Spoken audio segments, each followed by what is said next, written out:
Rosh Hashanah est là et quelle année incroyable! Pour la première fois en 12 ans, le pouvoir a changé de main cette année en Israël, mettant un terme au plus long mandat politique de son histoire, celui de Binyamin Netanyahou évidemment. Mais Naftali Bennett n'a pas fait que remplacer le légendaire Bibi. Il pilote un pays qui était en crise depuis plus de 2 ans avec toutes ces élections et évidemment à l'ombre du corona. À l'occasion de Rosh Hashanah, je vous parle de quelques enjeux de fond soulevés par l'épidémie. C'est tout de suite sur Mishkan. Mishkan, la Knesset décryptée par Myriam Shermer.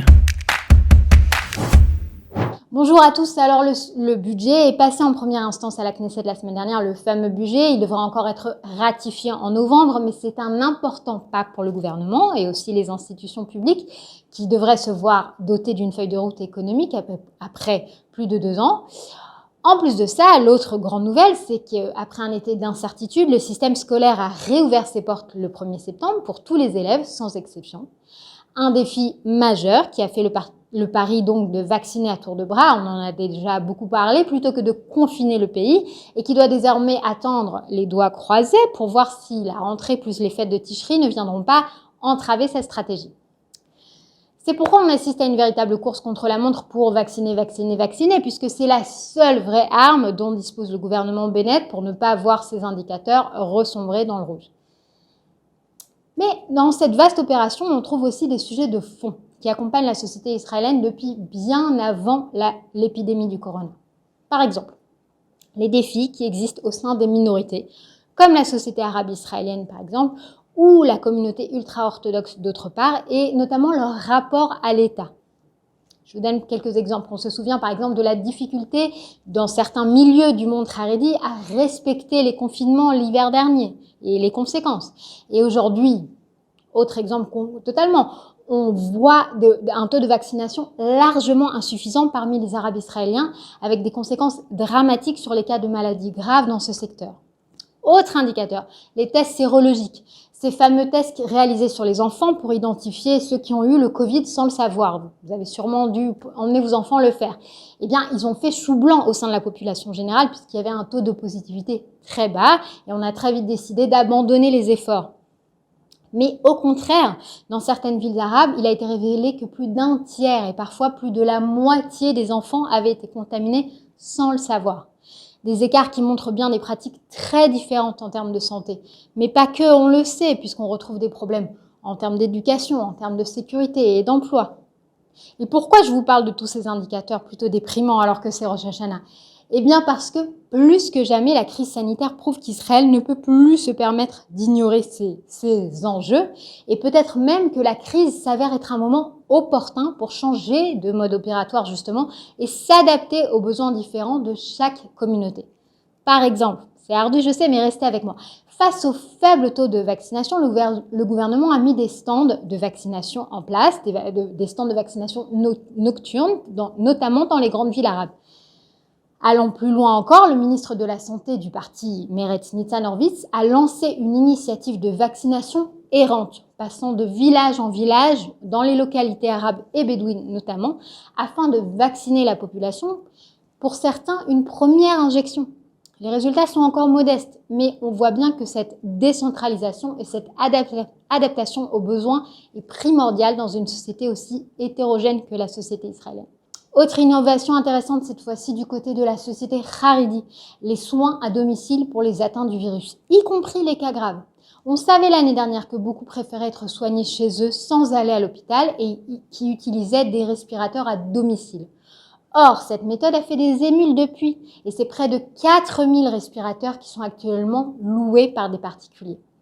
Les caisses maladies, les coupotes Rolim, ont elles aussi adopté cette méthode, hospitalisant plusieurs dizaines de patients chez eux avec tout le matériel nécessaire. Selon les professionnels de santé, les malades qui restent dans leur environnement naturel se remettent mieux de cette façon et cette méthode a évidemment pour grand avantage de désengorger les hôpitaux.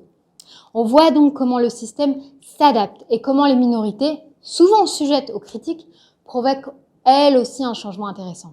Et bien entendu, tout ça, ça a des répercussions politiques. Ces sociétés ont un poids très important, certains diront démesuré par rapport à leur taille politiquement. Après des années où ce sont les partis Haredi, Shas et Judaïsme unifié de la Torah qui ont joué les faiseurs de rois, ou plutôt les faiseurs de coalition. Pour la première fois dans l'histoire politique du pays, c'est le parti arabe islamique Ra'am qui joue ce rôle dans la coalition actuelle. Un rôle qui détonne, un rôle qui dérange évidemment. Et c'est tout à fait compréhensible à l'aune du conflit qui oppose l'État juif à ses voisins arabes depuis sa création. Mais un rôle qui comporte aussi l'éventualité d'une intégration future avec budget et responsabilisation à la clé. D'ailleurs, pour le journaliste Stéphane Amar, spécialiste des Arabes israéliens et auteur du livre « Le grand secret d'Israël », il y a plus d'un point commun entre ces deux sociétés et d'autres liens sont à envisager à l'avenir. Il nous en fait la démonstration vidéo à l'appui. Regardez. אדוני היושב-ראש, בתורה כתוב, יעקב אבינו רצה להתחתן עם רחל. הלך לבן הארמי, עשה חתונה. ורחל ביתך הקטנה.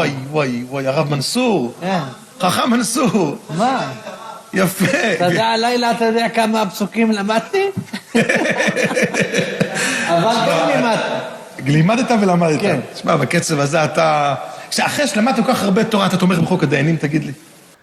Alors cet échange entre un député du Chasse et Mansour Abbas, le chef du parti islamiste, est beaucoup plus significatif, beaucoup plus profond qu'il n'y paraît. Il révèle en vérité la proximité qui peut exister entre d'un côté des musulmans qui se définissent comme islamistes, fondamentalistes, et de l'autre côté des juifs attachés à la tradition, des juifs religieux ou des juifs tout simplement traditionnalistes. Il y a véritablement un fond commun, et ça on le voit bien sûr dans l'histoire du sionisme. Il y a eu à plusieurs reprises un véritable rapprochement, une sensibilité entre les musulmans et des juifs qui se disaient revenir au nom de la Bible. Contrairement à une idée reçue, les musulmans ont beaucoup plus de facilité à accepter un retour en Israël au nom de l'histoire juive, au nom des valeurs fondamentales du judaïsme, qu'un sionisme qui se prétend, qui se définit comme laïque. Et ça, on le voit très bien dans cette coalition. Cela peut paraître contre nature, cette alliance entre d'un côté un premier ministre sioniste religieux et de l'autre côté le chef d'un parti islamiste, mais c'est beaucoup moins contre nature qu'il y paraît, et cela explique la stabilité relative de cette coalition contre toute attente. On voit bien, que cela tient à rebours, je dirais, des prévisions apocalyptiques qui voudraient que les islamistes israéliens soient une cinquième colonne, soit des ennemis de l'intérieur prêts à tout dynamiter.